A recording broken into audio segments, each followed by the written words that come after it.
الله على ما هداكم.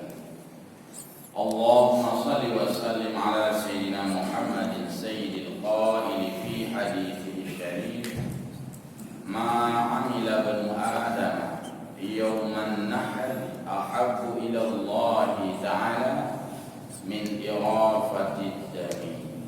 صدق الله العظيم وصدق رسوله الكريم. Muslimin muslimat hamba Allah, jamaah salat subuh yang mulia, tak hentinya puji pada Allah Azza wa Jalla, Maha Pemberi segala-galanya, memberikan kita hidup, bahkan memberikan kita modal untuk hidup. Dalam hal ini adalah nikmat yang tiada tara, nikmat yang tiada banding, yang tidak akan didapatkan dari siapapun juga, kecuali semua itu dari Allah Subhanahu wa ta'ala. Pada Rasulullah sallallahu alaihi wasallam kita sampaikan salat wa salam atas bimbingan beliau, sehingga kita bisa memahami, mengenal diri kita, untuk seterusnya bisa mengenal Sang Pencipta kita. Man arafa nafsahu faqad arafa rabbahu. Orang yang mengenal dirinya, maka dia akan mengenal siapa yang menciptakan dirinya. Hamba Allah jamaah sekalian yang berbahagia, menjelang beberapa hari ke depan, oleh kita umat Islam akan merayakan salah satu dari dua hari raya yang disyariatkan, yaitu hari raya Idul Adha. Hari raya Idul Adha ini juga sebagai momentum bagi umat Islam dan solidaritas, kebersamaan, keterkaitan dengan saudara-saudara muslimin muslimat yang menunaikan ibadah haji. Sehingga hari raya Idul Adha ini pun dinamakan juga sebagai hari raya haji. Hari raya haji merupakan hari raya akbar dibanding dengan hari raya Idul Fitri. Jadi hari raya yang lebih raya, lebih besar, itu adalah hari raya Idul Adha. Hari raya Idul Fitri hanya 1 hari. Hari raya Idul Adha 4 hari. Namun di dalam manajemen kita, berlaku di negara kita, justru terbalik. Hari raya Idul Fitri banyak harinya, hari raya Idul Adha 1 hari. Ini terbalik, bukan salah, terbalik. Hamba Allah yang mulia, hari raya Idul Adha, hari ke-10 itu dinamakan hari Nahar, Yaumun Nahri, hari leher. Karena di sana diperintahkan memotong leher. Dari sejarah, Nabiullah Ibrahim menyembelih anaknya Ismail, sasarannya pada leher, bukan pada kaki, bukan pada tangan. Maka dinamakan hari Nahar. Berkaitan dengan syariat kita, maka hari Nahar itu adalah hari potong leher. Yang dipotong adalah leher binatang. Hari Nahar itu adalah hari tumpah darah. Yang ditumpahkan adalah darah binatang. Jadi hari raya haji itu hari raya meruru darah, hari raya kokoh debu, tapi debu binatang, bukan debu manusia. Darah binatang, bukan darah manusia. Maka dinamakanlah hari Nahar, hari takuh, hamba Allah yang mulia. Dalam hadis Rasulullah sallallahu alaihi wasallam menyebutkan, ma'amila banu Adam, tidak ada yang dilakukan oleh manusia, oleh anak Adam, yauman nahri, pada hari Nahar itu, ahabbu ilallahi ta'ala, yang sangat dicintai oleh Allah, yang sangat dianjurkan oleh Allah, yang sangat disenangi oleh Allah, min irafatid dami, selain daripada menumpahkan darah manusia. Yang lain tak ada yang disukai oleh Allah pada hari itu. Yang paling disukai oleh Allah pada hari nahar adalah menumpahkan darah. Maksudnya darah binatang ternak yang dikurbankan. Oleh karena demikian, maka menyembelih kurban itu menjadi salah satu dari pekerjaan yang berkaitan dengan Idul Adha. Pertama, ibadah haji berkaitan dengan rukun Islam. Yang kedua, menyembelih kurban berkaitan dengan anjuran di dalam Islam. Haji wajib bagi yang mampu, man istata'a ilaihi sabila. Sedangkan kurban enggak pakai mampu, tapi kurban hanya menggunakan ada keluasan. Maka berkaitan dengan perintah berkurban, kata Rasulullah, yaitu man kana lahu sa'atun wa lam yudhi fala yaqrubanna musallana. Orang yang memiliki keluasan, bukan kemampuan, beda keluasan dengan kemampuan. Kalau kemampuan ibadah haji, kemampuan finansial, banyak uang, kemampuan tenaga, sehat badan, kemampuan kendaraan, tersedia kloter untuk terbang, kemampuan ilmu, memahami akan manasik itu kemampuan. Kalau kurban nggak pakai kemampuan, hanya keluasan saja. Nah, kemudahan badan hanya sehat, tak masalah, karena si kurban kalau sehat badannya dengan keluasan rezeki. Si kurban hanya pada si kelot, punya haji tidak kelot. Nah, inilah beda kemampuan dengan keluasan. Orang yang memiliki keluasan dan dia merasakan saya punya keluasan, saya punya kelebihan, saya ada kemudahan, dengan sengaja tidak menyembelih kurban, maka Nabi mengatakan fala yaqrubanna musallana, janganlah kamu mendekat dengan tempat salatku ini. Maksudnya Idul Adha. Orang mau salat Idul Adha, hukumnya sunat muakkadah. Kurban juga hukumnya sunat muakkadah. Nabi mempertanyakan, kenapa salat yang sunat muakkadah kamu mau melakukan, sedangkan kurban juga sunat muakkadah kamu tidak mau melakukan? Ini maksudnya fala yaqrubanna musallana.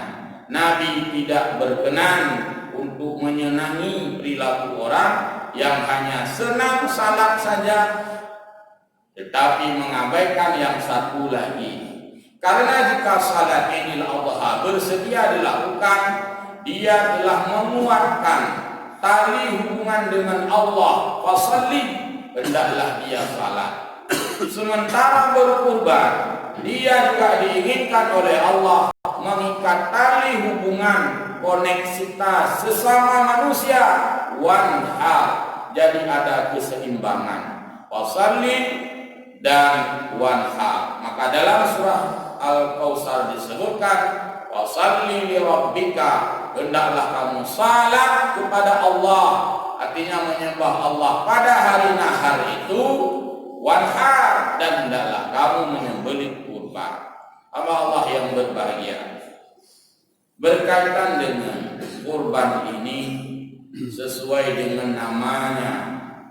Dalam bahasa Arab, kurban itu adalah mendekatkan diri kepada Allah, dan tidak sah menjadi kurban itu kalau tidak orientasi ke sana.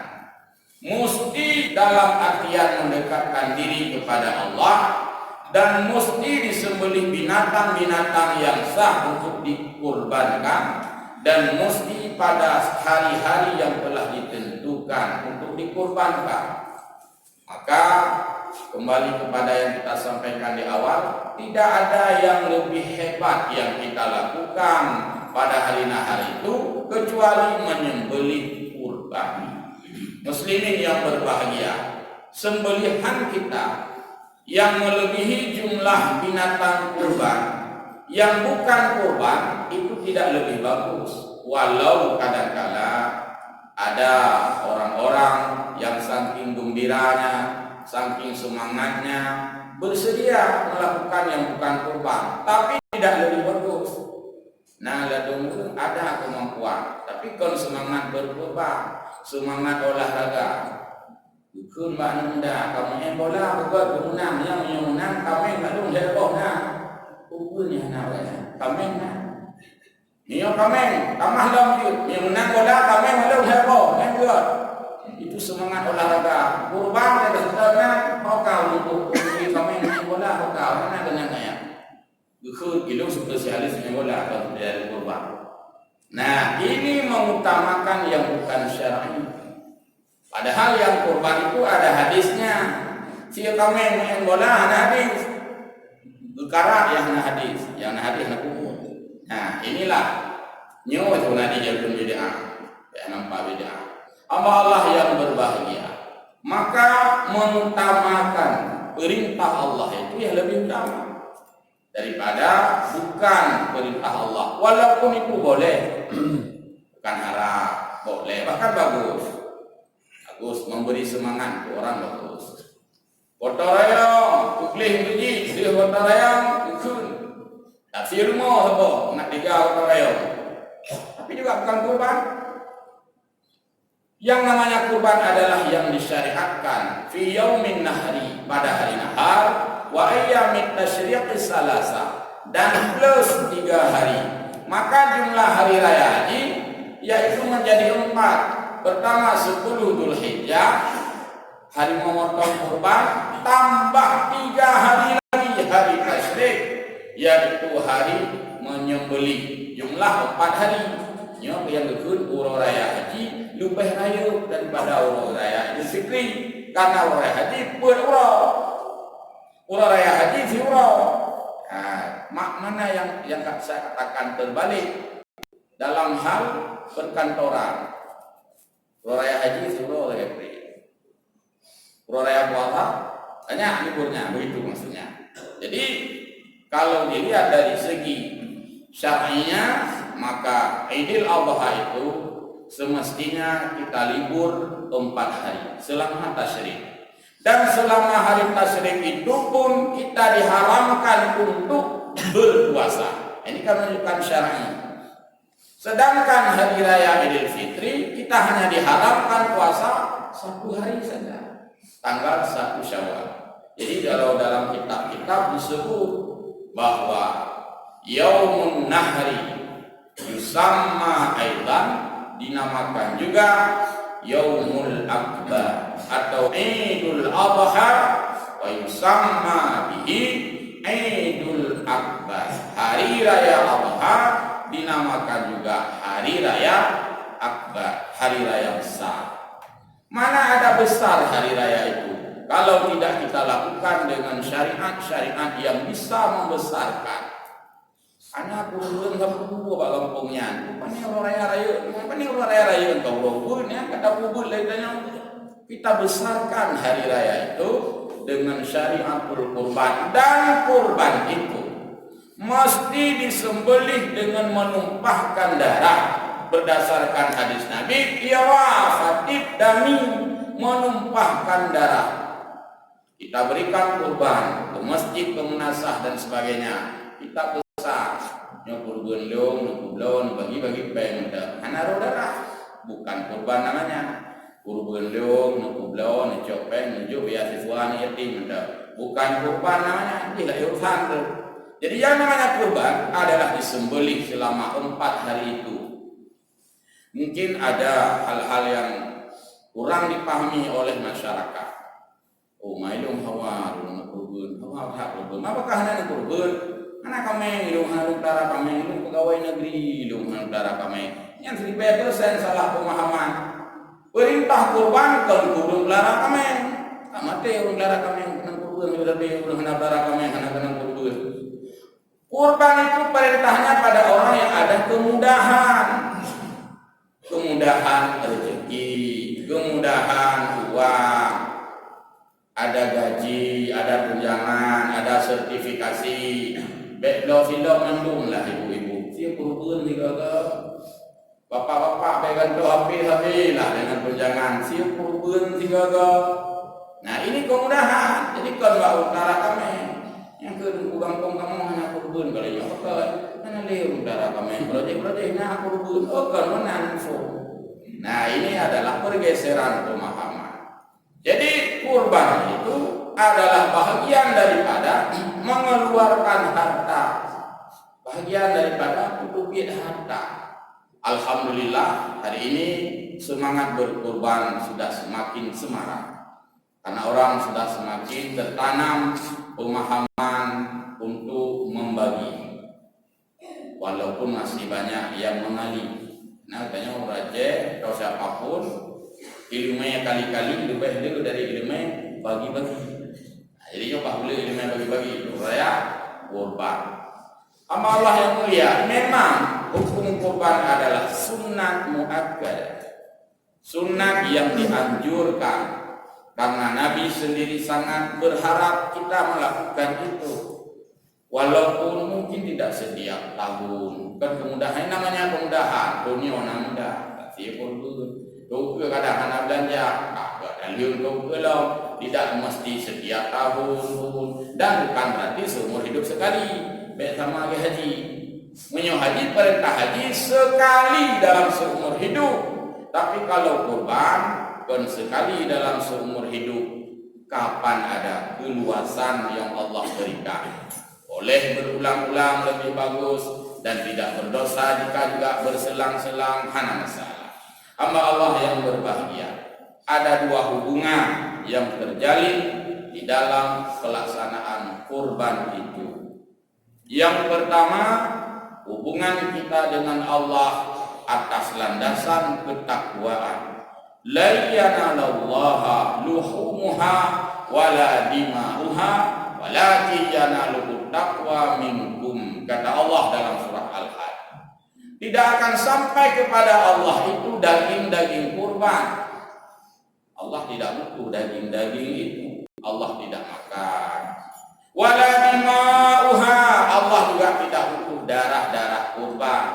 Allah tidak minum. Ayat ini menolak perilaku orang-orang di awal-awal Islam yang ketika ayat ini belum turun, maka orang-orang yang di seputaran Ka'bah itu ya dengan bagaimana tradisi mereka yang belum disempurnakan oleh Rasulullah, mereka memotong unta, mereka memotong kambing, lalu daging-daging kambing itu mereka gantungkan di Ka'bah, habis melabuh Ka'bah dengan daging-daging dan darah binatang yang diletakkan oleh orang-orang pada saat itu. Berlumuranlah Ka'bah dengan darah. Maka dan ayatnya Dukuli Allah itu kapulaku, nyokura kapulaku, seolah-olah seperti itu dalam ayat ini. Nyokura kapulaku, bukan yang kulit seperti ini. Nyokura kapulaku Ka'bah dengan darah. Turunlah ayat ini karena pemahaman mereka waktu itu ya sebelum Islam ini sempurna. Dagingnya kudro Tuhan, darahnya kudro Tuhan. Cara mereka mempersembahkan kurban. Maka kata daya naik kok pelakunya siapa dia dagingnya? So wajib darahnya yang kebut. Renlah ayatnya.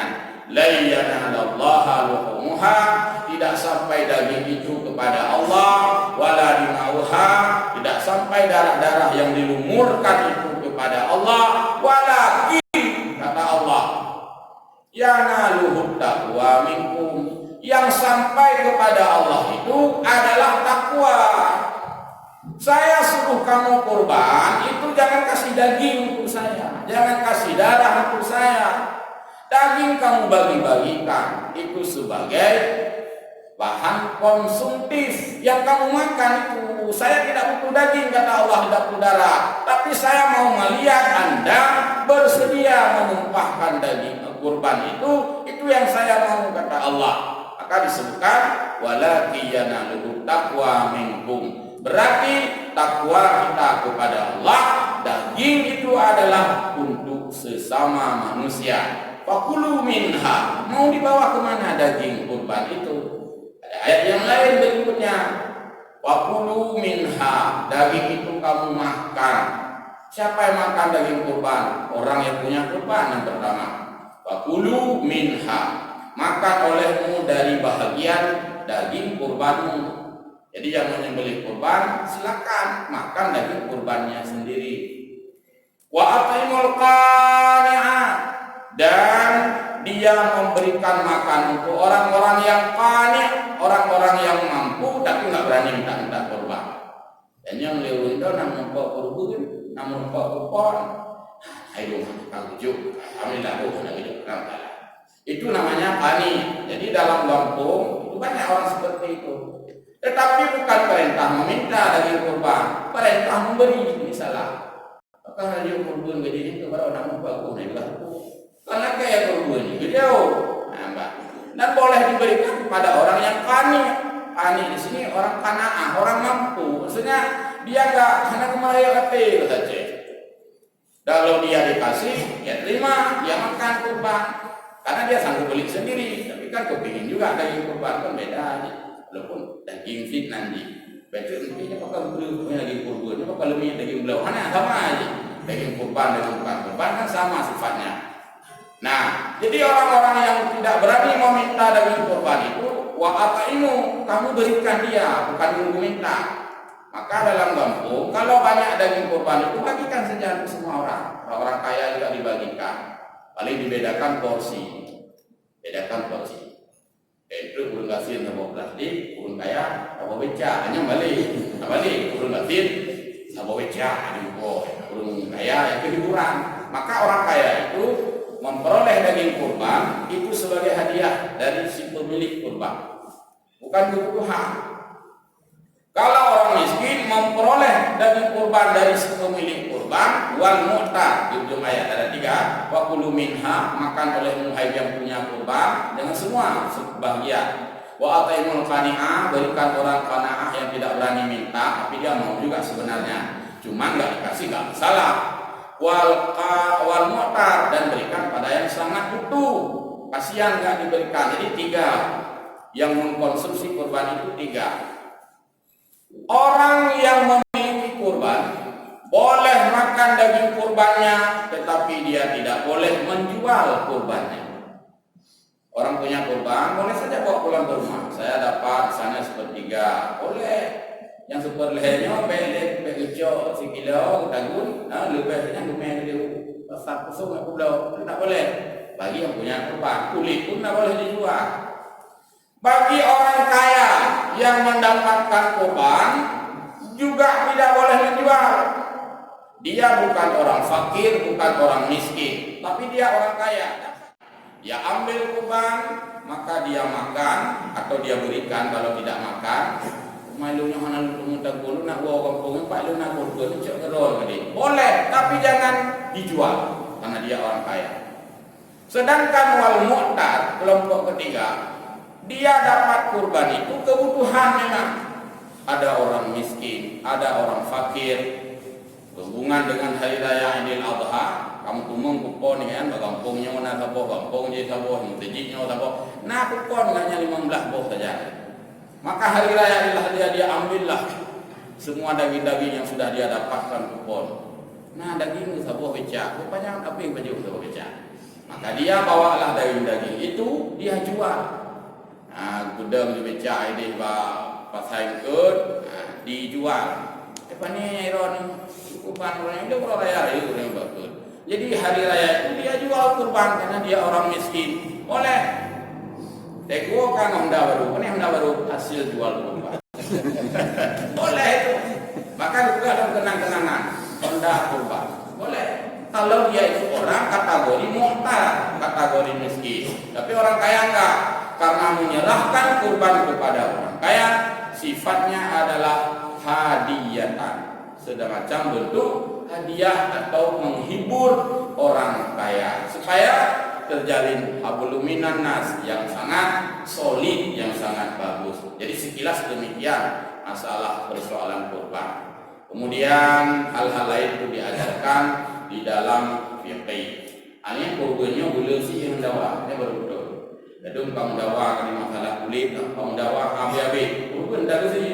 Adung dawa masalah kulit. Kahai dawa kaklah dawa kah berbuah nak. Hai anak dawa anda. Bukan dawa. Tak fikir berburu macam dawa.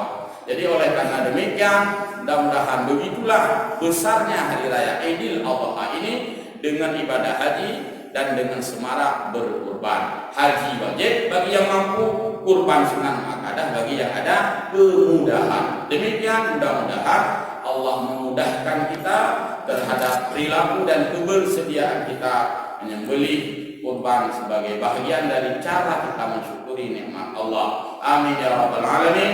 Wallahu muwaffiq ila aqwamit thariq. Wassalamu alaikum